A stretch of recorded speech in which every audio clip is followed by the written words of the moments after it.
Meindl, and Katrina Dalgren. Our topic is on technology and how it relates to society. The effects of technology on our society are wide, reaching through education, video gaming, social media, and even through addictions. First, Claire will explain technology and how it is used in education. Second, Paul will introduce changes and impact in video gaming.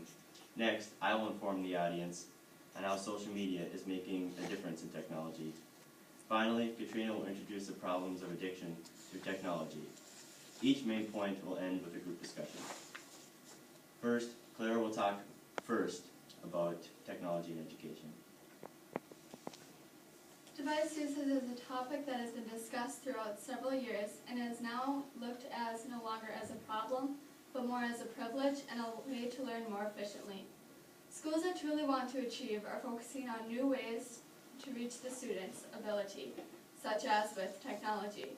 However, there are still schools out there who do not believe that technology is a useful tool for focusing on education. According to an article, Cell Phones Overview, in 1990, cell phones had become very popular, but schools had looked at them as a nuisance during class. They had put a strict ban on them, where students weren't even allowed to have them in the building.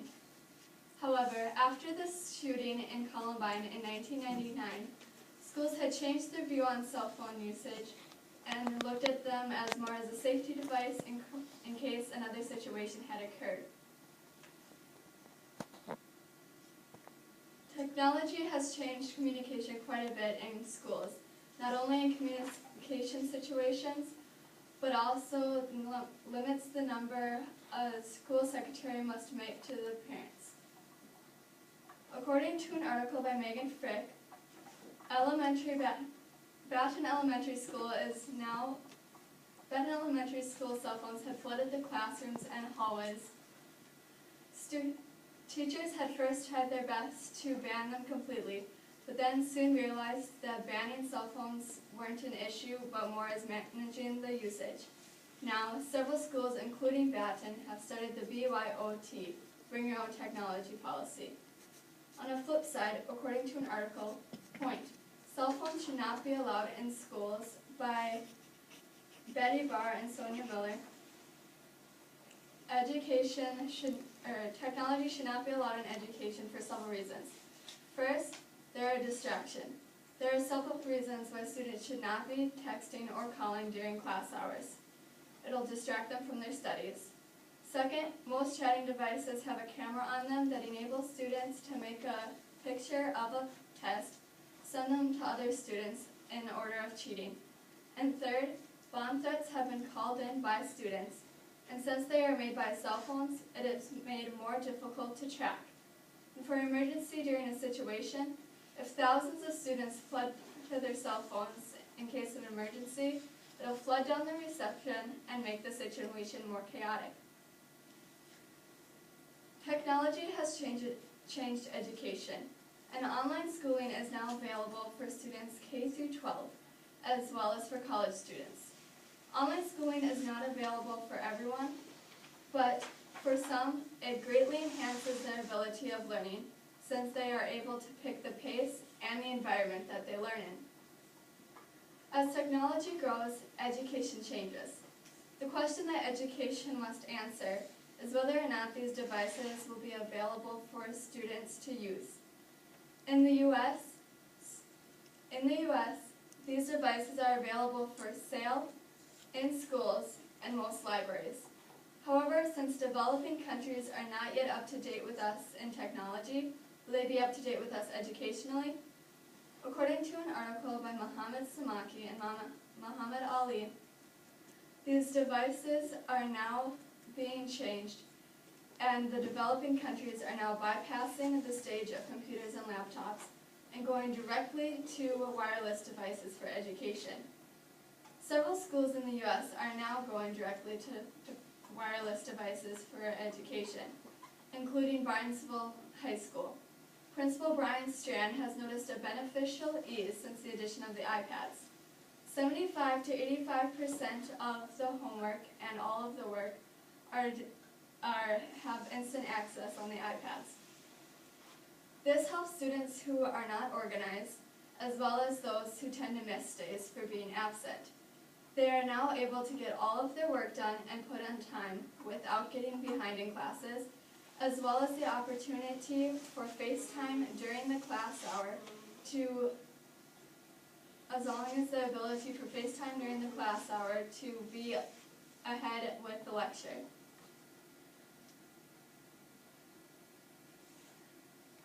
The homework, the textbooks, and all of the notes are on the iPads, but like everything else, there are drawbacks. Teachers have noticed that it is harder to make corrections, and send back to the students. However, there are also drawbacks on the students who find it hard to stay on task. There is now a camera, internet, and gaming apps to distract them from their studies. But teachers have also installed educational apps that will help them learn good study habits. According to an article by Betty Barr and Sonia Miller,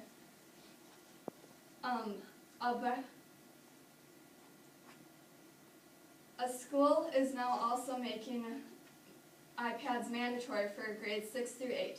They will be replacing the textbooks, the maps, and all of the handouts. However, is technology a necessary tool for education? Anita Adatami and Peter Ryman have started research on how technology changes the education of students. They have found that technology has a little to no change in the students' education. They published their findings in International Guide to Student Achievement 2013. Thank you, Clara. My take on your thing is that the gamer side of me and the younger, childish side of me thinks that technology in schools can be very useful, but then the more serious side of me also knows that it needs to have limitations, like you said. I agree with a lot of things you say. I know from experience in this school, I have seen cheating done through cell phones and other things like that, but I do like the benefits that technology plays through, like I know especially in this class we've been using Google Docs a lot, and I know if students are gone, like Mrs. Overmoe said, that we'll be able to reach these speeches through Skype and things like that. I think the online schooling part is very good. I think it's very efficient for people who want to go back to college after they've already been to college and decide that they want a different job but have to stay home because they have a family and they still need to make money doing their job. Paul will continue on the gaming technology. Let's face it, video games, like anything else in the world, are changing. Games are getting bigger, longer, and more fun to play. This has a huge impact on the world, considering most of the people playing these games are younger and still developing minds that have a mindset still set on change. Modern day video game companies are rushing to keep up with this demand of change. The Nintendo Wii, the world's next big thing. The Nintendo Wii came out in November of 2006. This advertising technique attracted kids and adults who wanted to make advertising fun. Like any other gaming market, it's all about current world demands. Nintendo had a 2-year patent on motion-controlled video gaming systems, giving Sony and Microsoft 2 years to develop their comeback systems. Sony and Microsoft now dominate the market with their social media-influenced games. Nintendo is in trouble because they refuse to offer such social features as being able to talk with your friends through headsets while playing your games. Gamers need more that was offered in the past. Nintendo is just focusing on games when they need to include more social features. One thing gamers will never get sick of is violence. In an article by Patricia Norbury, research has shown that repeated exposure to violent video games has 2 possible negative outcomes. One being the desensitization to video games or violence, and the other being violent behavior. The other side of this argument is that most stable-minded people would not engage in these violent behaviors, and the other being desensitization to violence does not have huge world effects. Parents and stores both depend on ratings from the Entertainment Software Rating Board to determine whether these games are good enough to be sold in stores. The ESRB was formed in 1994 to not only rate games, but to also help educate families and parents on how much their playing time their children should be playing. Currently, the scale starts at EC, early childhood, and works its way all the way up to adults only. It also uses content descriptors to help parents understand what kind of content these games include. Parents, although there is violence, parents can still get involved with these new video games. The newest systems, the Xbox One, the Sony PlayStation 4, and the Nintendo Wii U, are aiming to be more of a family-centered game. These new systems include amazing features like being able to stream live movies, search the internet, or even play against other rival families. Parents don't just enjoy seeing their kids wanting to play games with them, but also having a lot of fun while doing it. These systems can also be used in education, bringing a whole new way of learning to modern-day classrooms. Yeah, that was good, Paul. I really like what you said about the desensitization and stuff like that. But I've played video games in the past, and I know that I'm still sensitized to violence. So I would agree with the moderation aspect of what you're saying. I respect Nintendo for just wanting to stick to the gaming aspect of their products, but I do think that they're losing business by not having things such as the headphones or easier way to communicate, because that's what people like to do now.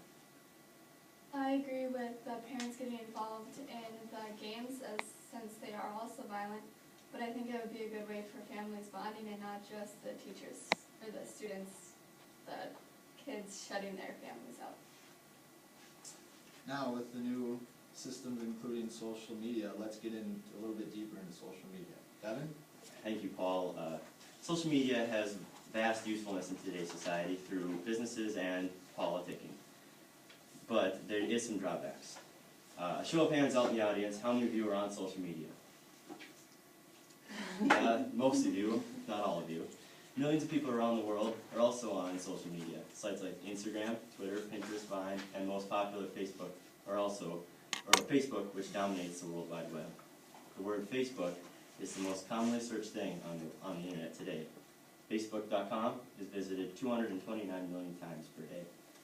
2 out of every 3 Americans is on Facebook. This is higher among teens. These stats according to Time Travel Agent magazine. These numbers present businesses a vast advertising opportunity. With the concentration of people on social media, it makes it easy for them to gain free advertising. 8 out of 10 American companies are present on social media. 60% of American companies listen to consumer conversations on social media. 8 out of 10 also will answer questions on Facebook. The internet, including emails, accounts for 2/3 of all agent-to-client communication. Social network also plays a role in political campaigns. Nowadays, people want information to come to them. They don't want to go out and seek information. With 500 million active users, Facebook is currently the easiest way to deliver information. I believe that some caution needs to be taken when it comes to social media. Kids are becoming accustomed to online interaction rather than face-to-face communication, and they are losing social skills. Online bullying is also a terrible truth on the internet today. With a click of the button, you can say something hurtful, which is way easier to do than face-to-face. Addiction is also prevalent when it comes to social media, but Katrina will talk about that more later.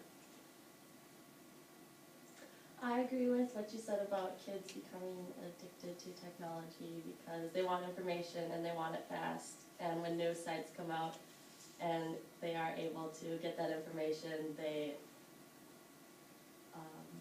jump on that site very quickly, I guess, and want to be a part of it because that's what everyone else is doing. I agree that a lot of us are on Facebook and Twitter, and that it can be useful in some sorts on getting information out, but sometimes it is a little bit overwhelming and needs to be